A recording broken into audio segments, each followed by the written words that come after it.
Who is it? One stranger that you'll never forget?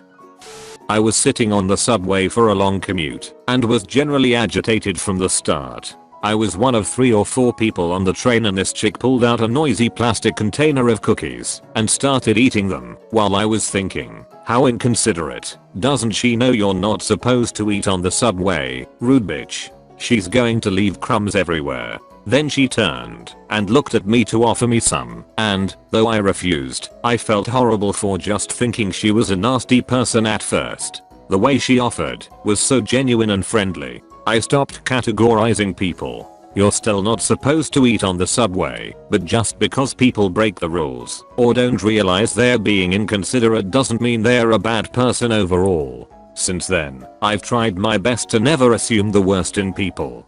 Assuming everyone is just intentionally being a jerk will make you a miserable person. This one simple grocery store sugar cookie eater taught me that important lesson.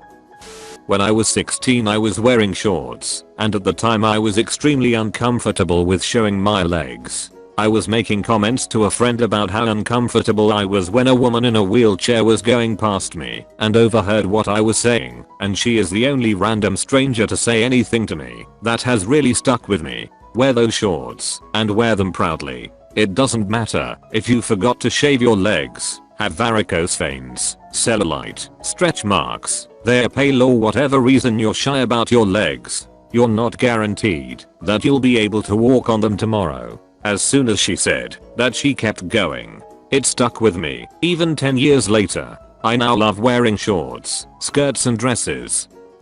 I was sitting in a sports bar in downtown Boston with my best friend about 20 years ago. I suddenly felt a strong sense of being watched. I looked up, and what appeared to be a homeless man was standing across the street from the bar, staring at me through the windows. It sounds creepy, but for some reason I wasn't scared of him at all, and we locked eyes. He started walking towards the bar and we kind of stayed staring at each other. We kept our gaze as he walked into the bar and walked right up to me. My friend was kinda like, "Oh, you know this guy?" He didn't say a word.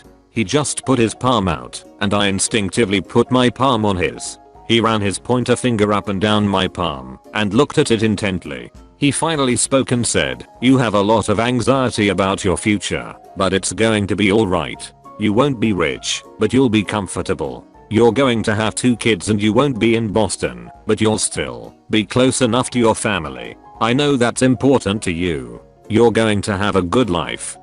Then he gently closed my hand, gave it a genuine squeeze, and walked out. 20 years later, I moved to New Jersey from Boston, have a husband and 2 kids, and I'm not rich, but comfortable. I was such a strange experience, but there was a peace that came over me when he spoke to me. For some reason, I believed him. I'm not sure if I subconsciously made what he said happen, but it was a weird, yet comforting experience.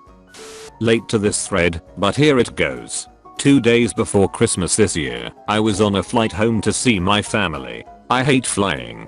I'm that person on flights who sweats profusely, dry heaves when there's turbulence, closes her eyes and grips the seat the entire flight, etc. It's miserable, but I have to do it to get home. The flight attendant was this older woman. She said she was 70, but there's no way she couldn't have been older than 55. Her safety seat was directly beside my aisle seat. She talked to me the whole way. She comforted me, told me about her family, explained how she had been a flight attendant since 1961 and never almost died. I had to ask. She told me funny stories about her grandkids, and when turbulence would strike, she would start asking me questions about my family. Midway through the flight, I made a joke, about how she could be so sure her plane would never crash. She looked at me and said, "Honey, any plane that has me on it ain't about to crash.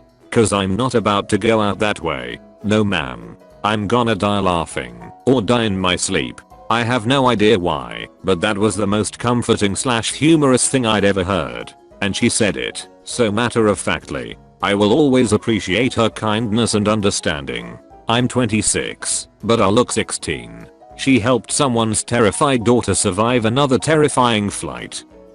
This will probably get buried because I'm late to the game as usual, but it is giving me chills even as I think about typing it. San Diego, California, somewhere between 2002 to 2003. I was in the military and depressed, disillusioned, angry, etc. A fellow military guy asked me to drive him to a shop to pick up a custom sewed bunny suit that a tailor was making for him. Being one of the only guys who had a car at the time, I was happy to help a friend. So we drove, and I dropped him off and waited in the parking lot. He came out a while later saying they needed another hour. I was pissed at this, but said I would wait. There was a dive bar across the street and I walked over to have a beer. I told Nick to come get me when he was ready. One beer turned into maybe 6 or 7. Like I said, I was depressed. When Nick was ready he came and got me. I was in no condition to drive at all. I was a wreck. But being an idiot kid, I decided to drive him back to the base anyway, but I decided to take surface streets instead of the highway. At a 4-way stop it was me going south and a white SUV going north, but with its left blinker on. We stopped at the same time. The lady in the SUV did not go, so I went. She abruptly turned left, and I had to stop, or I would hit her vehicle. So I stopped, put the car in reverse to give her more room. I remember she was beautiful as she smiled and waved at me, very apologetically. As I backed up, I ran into a car that had pulled up behind me. I was so scared. I had caused an accident. I was going to get a DUI and further be punished by the military as well. I knew it. I get out of my car to make sure the other person is okay. His car is this beat up POS 4-door sedan with fading paint. As I approach the vehicle, I see the man's arm dangling out of the window, lit cigar in hand. And he was an African American man with huge forearms. He brought that huge hand up to his face and took a puff of the cigar. As I got close, I could see how massive this guy is. He looked like a bodybuilder, but around 50 years of age. He had these dark, unsettling eyes. The guy looked like, well, I was drunk, but he looked like a demon in a way. As I go to ask him if he was okay, he interrupts me with what seemed like a glance. I was frozen and in awe of him. He says to me in a deep, calm, and assertive voice, "Get in your car and drive away." It sent chills down my spine. The way he said this to me was terrifying. I felt my skin turn pale, and any drunk feeling I had was totally gone. I was alert and sober-minded as freak. If looks could kill, this guy, with a single glance and sentence, let me know what I would be in serious trouble if I did not comply. So I got in my car and drove off. I will never forget that scary demon man the rest of my life. He clearly did not want to deal with the police in any fashion. I was lucky about that, but I've always wondered what his story was. Was there a body in his trunk? One night out in Paris, I had too many shots of absinthe and ended up very drunk. I was just hassling this poor Canadian girl who I had begun talking to at the bar about League of Legends of all things. Of course the bar closed, and I was in no state to look after myself, so being the guardian angel she was, she escorted me back to her house, and we got to talking. Turns out she was in Paris escaping her emotionally and physically abusive boyfriend, and I just spent the night talking to her about it while laying on her dirty laundry, my head turning perfect circles. I remember just appreciating her courage to just get away from it all and living all by herself in a foreign land, and now I'm doing the same thing, and it has improved my life dramatically. Once 1 AM turned to 5 AM, she told me it was time to go home and called me a taxi, gave me a kiss, and sent me on my drunken way. Don't even remember her name, but I will never forget her.